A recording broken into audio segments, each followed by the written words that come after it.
আছো তোমরা সবাই? আশা করি সবাই খুব খুব ভালো আছো, আমিও ভালো আছি।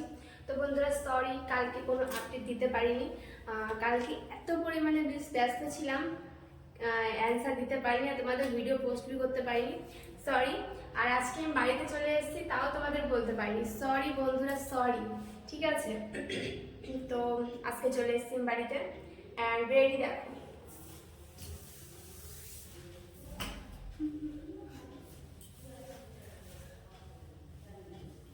প্রত্যেকদিনের মতো আমি চলে এসেছি তোমাদের সামনে দেখা করতে, আমি কথা বলতে।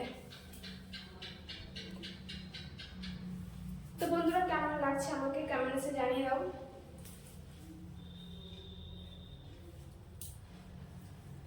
তো বন্ধুরা, আজকে পুরো রাত হয়ে গেছে, এখন বাজে রাত 8টা।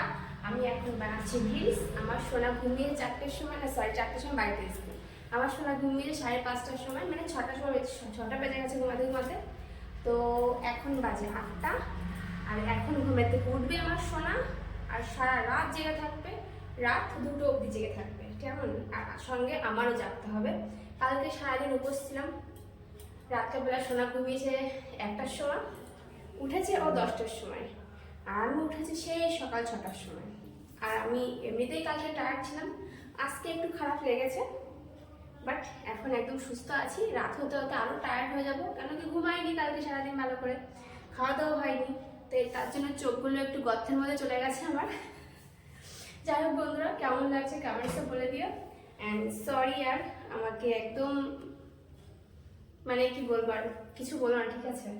প্লিজ यार সরি কালকে কোনো আপডেট না দেওয়ার জন্য। আর ফটো भी তুলতে পারিনি, জানো তো। আমার শ্বশুরবাড়ি আমি একাই হচ্ছে বৌমা, আমার শাশুড়ি মা আছে, শ্বশুরমশাই আছে, একটা ভাসুর আছে, আর আমার হাজব্যান্ড। তো এই কয়জন মানুষ, আর বুঝলাম আমি আর আমার শাশুড়ি, ঠিক আছে? তো এত কাজ ছিল, কোনো ভিডিও করতে পারিনি। আর তোমাদের দাদাভাই তো থাকেই না, চেম্বারে থাকে, এর জন্য মানে ভিডিও শ্যুট भी করা হয়নি, সের জন্য সরি কালকে কোনো আপডেট দিতে পারিনি। আর চলে এসেছি আজকে বাড়িতে, তাও বলিনি, কি বলবো, কিছু বলারই নেই। তো চলো বন্ধুরা, এখন বাই বাই, টাটা। সোনা যেহেতু ঘুমাচ্ছে, সোনাকে উঠাতে হবে, তো আবার কালকে দেখা হবে। আর কেমন লাগছে আমাকে কমেন্টসে জানিয়ে দিও বন্ধুরা।